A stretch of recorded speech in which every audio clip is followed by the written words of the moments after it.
grace. Abraham had not earned it, though over many years he'd worked for it, but it wasn't a thing that could be earned. He had done his best in regard to it, but his works had failed, right? And then he didn't deserve it. He was a sinner like everyone else. And even in this matter of a son, and God had promised him a son, and even in this matter of a son and heir, he didn't have a good track record at all. We see in Genesis 16, 1-6, he's taking things into his own hand.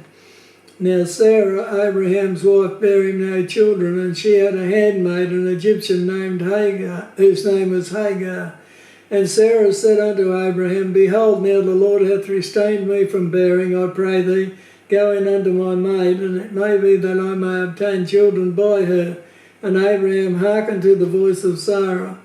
And Sarah, Abraham's wife, took Hagar, her maid, the Egyptian, after Abraham had dwelt 10 years in the land of Canaan, and gave her to her husband Abraham to be his wife.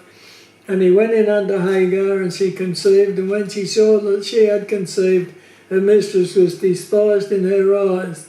And Sarah said unto Abraham, My wrong be upon thee.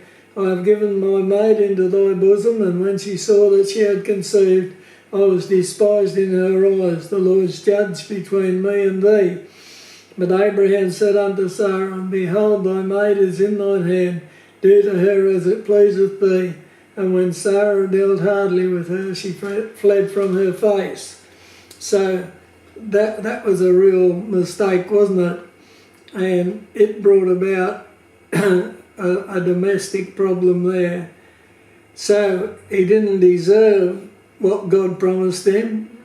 And even in this matter of a son and heir, he had a very bad track record.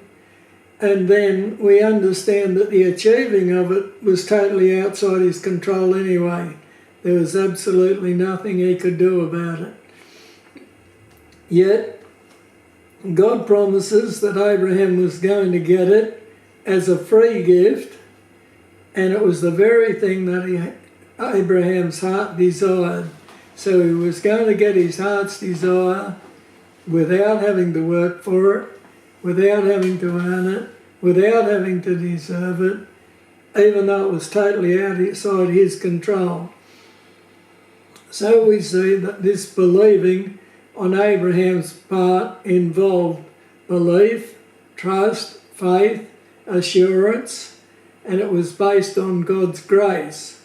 He understood that that's the only way he would get it. It also involved the commitment of himself to God so that God would work in and through him to achieve the desired result.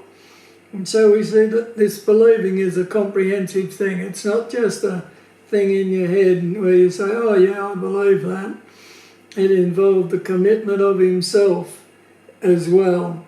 So the promise was by grace alone, through faith alone, in the Lord alone. So let's look briefly at who Abraham believed in. First of all, it was the one who had made the promise. Genesis 15, 4 and 5 tells us,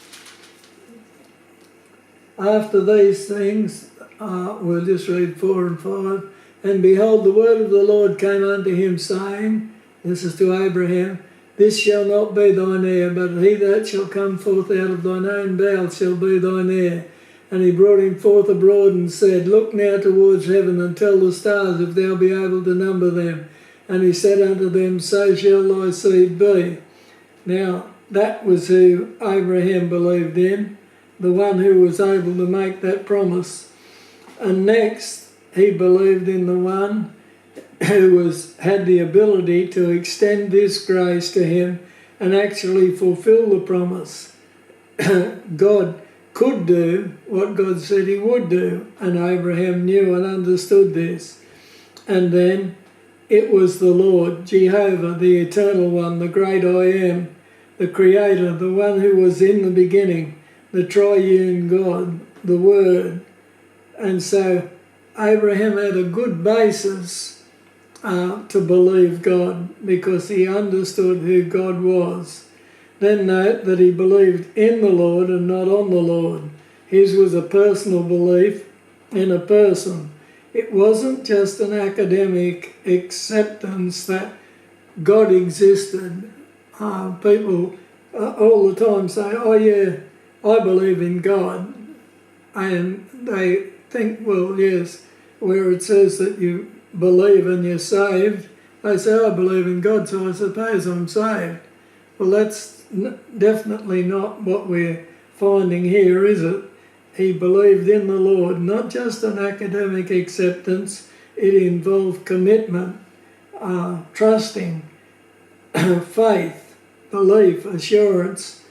This word believe, we need to get a handle on it before we really go forward from here, and we'll leave it at that.